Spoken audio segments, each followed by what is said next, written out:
بسم الله الرحمن الرحيم الحمد لله رب العالمين أولا الله وما هنقنا marka xigta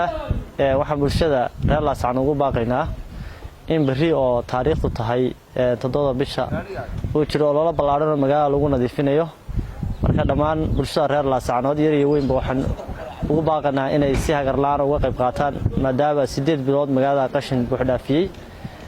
sidoo kale waxaan ugu baaqaynaa gaadiidleyda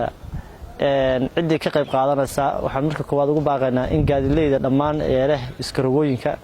inay ka qayb qaataan ololaha nadaafadda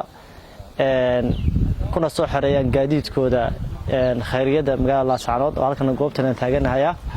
gaadiidkina qaybtii ugu badneed ay ku diyaarsan tahay marka shacabweynaha reer Laascaan mar labaad iyo mar saddexaad waxaan ugu baaqaynaa inay si hagar la'aan uga qayb qaataan insha Allah isku duubnidu waxay noo goyn doontaa midnimadeena wada jirkeena gaadiidleyda ka qayb qaadanaysa inay ku soo xoroodaan ilaa 6 iyo barka habeenimo ay ku soo xoroodaan barxadan aan taaganahay oo khayradii magaalada Laascaan si loo kala jiheeyo goobaha ay ka shaqo bilaabayaan aroortii insha Allah diraahidmo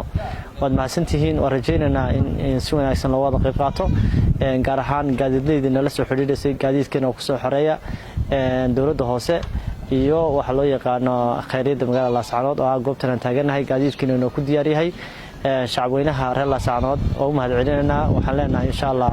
wada jirkeena waa midnimadeena. Assalaamu calaykum waraxmatullaahi wabarakaatuh.